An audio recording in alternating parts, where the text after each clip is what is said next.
ಕರ್ತನ ನಾಮಕ್ಕೆ ಸ್ತೋತ್ರವಾಗಲಿ. ಕೀರ್ತನೆಗಳು 51ನೇ ಅಧ್ಯಾಯ. ಪ್ರೀತಿ ಸ್ವರೂಪನಾದ ದೇವರೇ, ನನ್ನನ್ನು ಕರುಣಿಸು. ಕರುಣಾನಿಧಿಯೇ, ನನ್ನ ದ್ರೋಹವನ್ನೆಲ್ಲ ಅಳಿಸಿಬಿಡು. ನನ್ನ ಪಾಪವನ್ನು ಸಂಪೂರ್ಣವಾಗಿ ತೊಳೆದು ಬಿಡು. ನನ್ನ ದೋಷವನ್ನು ಪರಿಹರಿಸಿ ನನ್ನನ್ನು ಶುದ್ಧಿಗೊಳಿಸು. ನಾನು ದ್ರೋಹಿ ಎಂದು ನಾನೇ ಒಪ್ಪಿಕೊಂಡಿದ್ದೇನೆ. ನನ್ನ ಪಾಪವು ಯಾವಾಗಲೂ ನನ್ನ ಮುಂದೆ ಇದೆ. ನಿನಗೆ ತಪ್ಪು ಮಾಡಿದ್ದೇನೆ. ನಿನ್ನ ದೃಷ್ಟಿಗೆ ಕೆಟ್ಟದ್ದಾಗಿರುವುದನ್ನೇ ಮಾಡಿದ್ದೇನೆ. ನಿನ್ನ ನಿರ್ಣಯ ನ್ಯಾಯವಾಗಿಯೂ ನಿನ್ನ ತೀರ್ಪು ನಿಷ್ಕಳಂಕವಾಗಿಯೂ ಇರುತ್ತದಲ್ಲ. ಹುಟ್ಟಿದಂದಿನಿಂದ ನಾನು ಪಾಪಿಯೇ, ಮಾತೃ ಗರ್ಭವನ್ನು ಹೊಂದಿದ ದಿನದಿಂದ ದ್ರೋಹಿಯೇ. ಯಥಾರ್ಥ ಚಿತ್ತವೇ ನಿನಗೆ ಸಂತೋಷ. ಸುಜ್ಞಾನದ ರಹಸ್ಯಗಳನ್ನು ನನಗೆ ತಿಳಿಯಪಡಿಸು.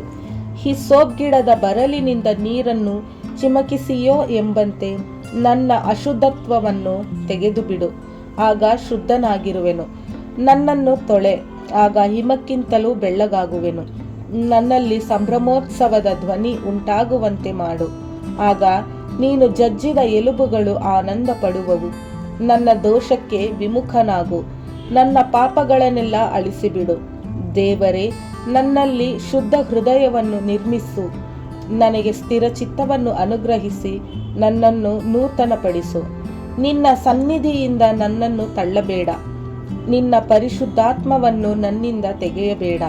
ನಿನ್ನ ರಕ್ಷಣಾನಂದವನ್ನು ನಾನು ತಿರುಗಿ ಅನುಭವಿಸುವಂತೆ ಮಾಡು. ನನ್ನಲ್ಲಿ ಸಿದ್ಧ ಮನಸ್ಸನ್ನು ಹುಟ್ಟಿಸಿ ನನಗೆ ಆಧಾರನಾಗು. ಆಗ ನಿನ್ನ ಮಾರ್ಗವನ್ನು ದ್ರೋಹಿಗಳಿಗೆ ಬೋಧಿಸುವೆನು. ಪಾಪಿಗಳು ನಿನ್ನ ಕಡೆಗೆ ತಿರುಗಿಕೊಳ್ಳುವರು. ದೇವರೇ, ನನ್ನ ರಕ್ಷಣಕರ್ತನೇ, ಪ್ರಾಣ ಹತ್ಯದ ಅಪರಾಧದಿಂದ ನನ್ನನ್ನು ಬಿಡಿಸು. ಆಗ ನನ್ನ ನಾಲಿಗೆಯು ಉತ್ಸಾಹದಿಂದ ನಿನ್ನ ಸತ್ಯಸಂಧತೆಯನ್ನು ಕೊಂಡಾಡುವುದು.